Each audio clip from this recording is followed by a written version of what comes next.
बड़ी खबर, कूनो में एक और चीते की मौत की जानकारी। चीते की 2 दिन से लोकेशन नहीं मिल रही थी, ट्रेस नहीं किया जा सका था।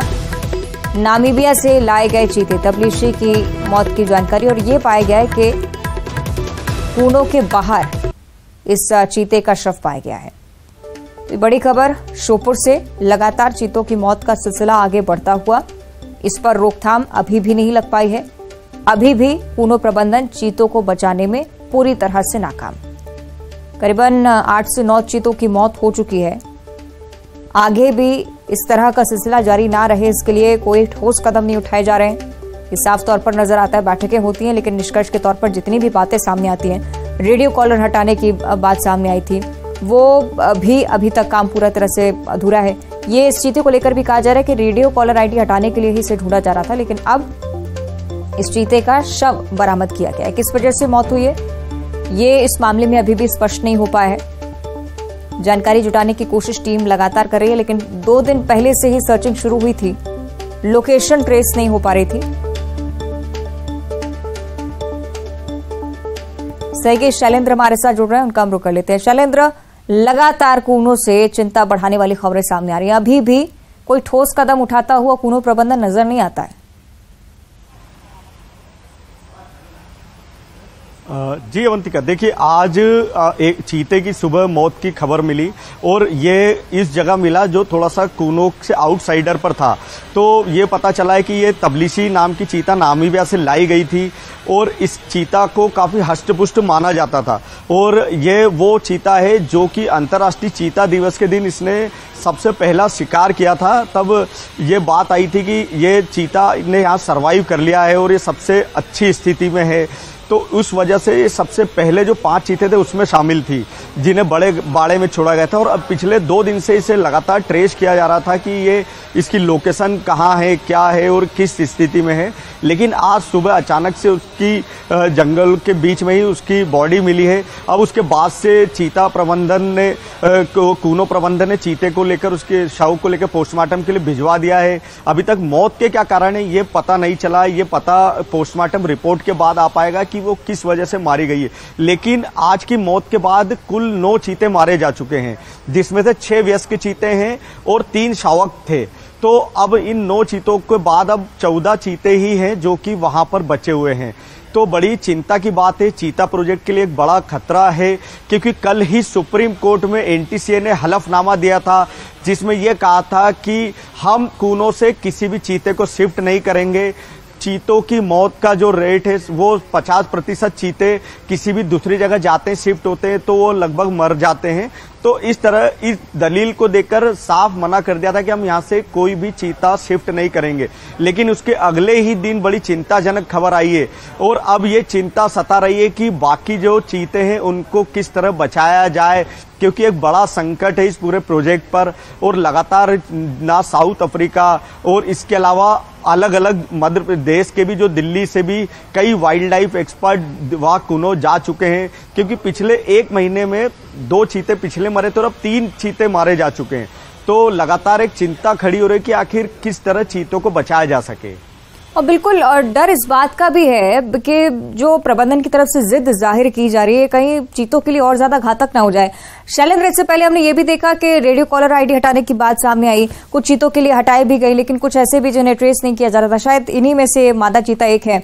परेशानी इसको लेकर भी है कि अगर रेडियो कॉलर आईडी से इतर कोई और समस्या होती है, क्या वातावरण को लेकर कोई संशय है, ये अभी भी बैठक के जरिए जो भी बातें सामने आती है उसमें भी स्पष्ट नहीं होता है, ना ही प्रबंधन कुछ कहने को तैयार है।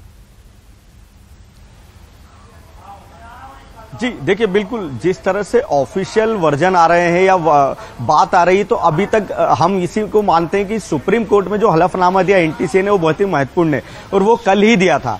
तो इसलिए ज्यादा चिंताजनक है कि ठोस कारण वहां साफ कहा है कि यहां पर किसी तरह का शिकार की संभावना नहीं है। वहां ये कहा गया है कि किसी भी तरह की कोई बड़ी वजह नहीं है, ना कोई रेडियो कॉलर को लेकर कोई वजह बताई गई है।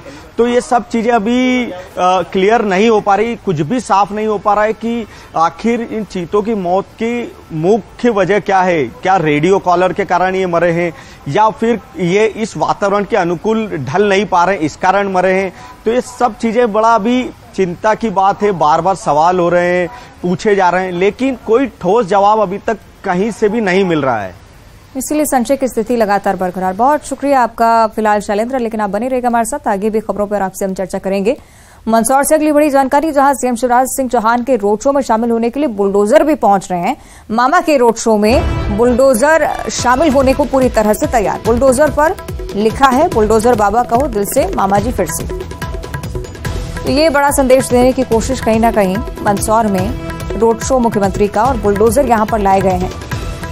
बुलडोजर बाबा कहो दिल से, मामा जी फिर से, ये कहीं ना कहीं भावना लाने की कोशिश की मुख्यमंत्री शिवराज सिंह चौहान को इसी तरह से भव्यता के साथ स्वागत होगा यहां पर, और साथ ही साथ जन समर्थन पूरा उनके साथ है, ये संदेश देने की कोशिश कहीं ना कहीं नजर आती हुई। तस्वीरें आप देखिए, एक्सक्लूसिव तस्वीरें हम आपको दिखा रहे हैं।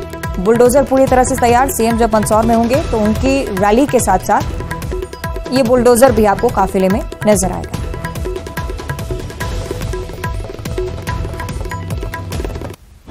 प्रदेश के मुख्यमंत्री शिवराज सिंह चौहान आज पिपलिया मंडी में रोड शो करने आ रहे हैं। वे यहां पर 874 करोड़ रुपए की सिंचाई परियोजना का भूमि पूजन करेंगे, वहीं 418 करोड़ की सिंचाई परियोजना का लोकार्पण भी करेंगे। और शिवराज सिंह चौहान इस दौरान रोड शो भी करेंगे, और रोड शो में आप देख सकते हैं कि बुलडोजर आज इस रोड शो में शामिल होगा।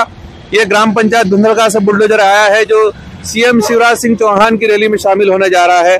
और इस बार मामा की छवि बुलडोजर मामा के रूप में दिखाने के लिए यही बुलडोजर जो है उस आज रैली में शामिल होगा, रोड शो में शामिल होगा। और बुलडोजर बाबा कहो दिल से, मामा फिर से, यह इस पर नारा लिखा है। और ग्राम पंचायत धुंधलका इसको लेकर के जा रही है। हमारे साथ ये ग्राम पंचायत धुंधलका के कुछ कर्मचारी मौजूद है, उनसे पूछेंगे कहाँ लेकर के जा रहे हैं इसको, और कैसे इस मुख्यमंत्री की रैली में शामिल हो गया। ये मामा जी की रैली में जा रहा है ताकि बाबा का बुलडोजर चल सके और सही काम कर सके।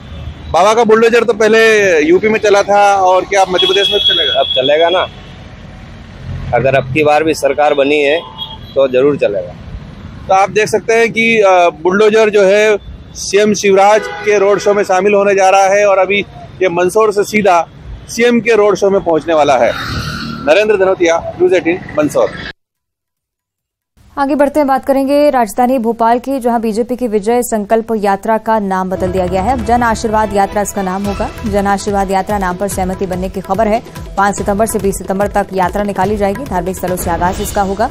वरिष्ठ नेता जमीनी स्तर पर पहुंचेंगे, यात्रा का आगाज करेंगे। इसी सप्ताह विधिवत जारी हो सकता है कार्यक्रम भी इस पूरी यात्रा को लेकर, ऐसी भी जानकारी।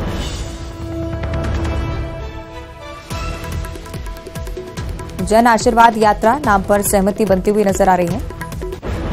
सहयोगी शैलेंद्र हमारे साथ जुड़ रहे हैं। शैलेंद्र, नाम बदला गया है, क्या कारण इसके पीछे, और आगे कार्यक्रम क्या क्या हो सकते हैं, इस पर भी जानकारी। देखिए, केंद्रीय गृह मंत्री अमित शाह जब 11 जुलाई को भोपाल आए थे तो उन्होंने उस समय कहा था कि भाजपा मध्य प्रदेश में विजय संकल्प अभियान चलाएगी, और वो सारे नेताओं को टारगेट देकर गए थे कि हमें विजय संकल्प अभियान चलाना है। उसके बाद ये बात सामने आई थी कि इस बार भाजपा दूसरे यूपी, गुजरात की तरफ पर विजय संकल्प यात्रा निकालेगी। उसको लेकर ही रोड मैप लगभग बन चुका था, लेकिन बाद में ये बात आई, भाजपा के बड़े नेताओं ने बैठकर तय किया है कि विजय संकल्प यात्रा की जगह जो जन आशीर्वाद यात्रा है वो ही नाम देकर निकाला जाए, क्योंकि भाजपा पिछली 3 बार लगातार जब सत्ता में रही तो जन आशीर्वाद यात्रा नाम से ही रैली निकाली गई थी। यात्राएं अलग अलग प्रदेश भर के सभी 230 विधानसभा सीट में निकाली गई। तो इस बार फिर अपृष्ठ सूत्रों ने बताया है कि इस बार फिर यही तय हुआ है कि इसे जन आशीर्वाद यात्रा ही नाम दिया जाए, और उस पर सहमति बन गई। अब उसका विधिवत शेड्यूल कि ये यात्रा किस किस अंचल से निकलेगी और इसका स्वरूप किस तरह होगा, यह सब इसी सप्ताह में सामने आ जाएगा। लेकिन सितंबर महीने में यात्रा निकाला जाना तय हो चुका है, और इसे जन आशीर्वाद यात्रा ही नाम दिया जाएगा, क्योंकि इस यात्रा को भाजपा का शुभंकर माना जाता है। ये माना जाता है कि ये यात्रा जब भी निकलती है तो भाजपा सत्ता में जरूर आती है। चलिए, देखना होगा कितना रिस्पांस इसका जनता की तरफ से मिलता है। बहुत शुक्रिया आपका शैलेंद्र, इस पूरी जानकारी को साझा करने के लिए। आगे बढ़ते हैं, धमतरी से अगली बड़ी खबर है, जहां नगर निगम कर्मचारियों के साथ मारपीट की सूचना सामने आ रही है। धमतरी बस स्टैंड में निगम कर्मियों के साथ मारपीट हुई। स्वच्छता के लिए ड्यूटी पर निगम कर्मी पहुंचे थे, और हमले के आरोप में 3 युवकों पर केस दर्ज हुआ है। हमले के आरोपी 2 युवक गिरफ्तार भी हो चुके हैं। एक अन्य व्यक्ति की तलाश जारी है।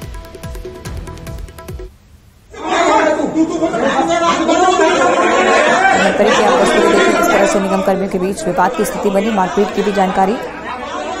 और शिकायत लेकर जैसे ही निगम कर्मी पहुंचते हैं 2 आरोपी फौरन पुलिस ने गिरफ्तार किए, एक फरार है, तलाश की जा रही है।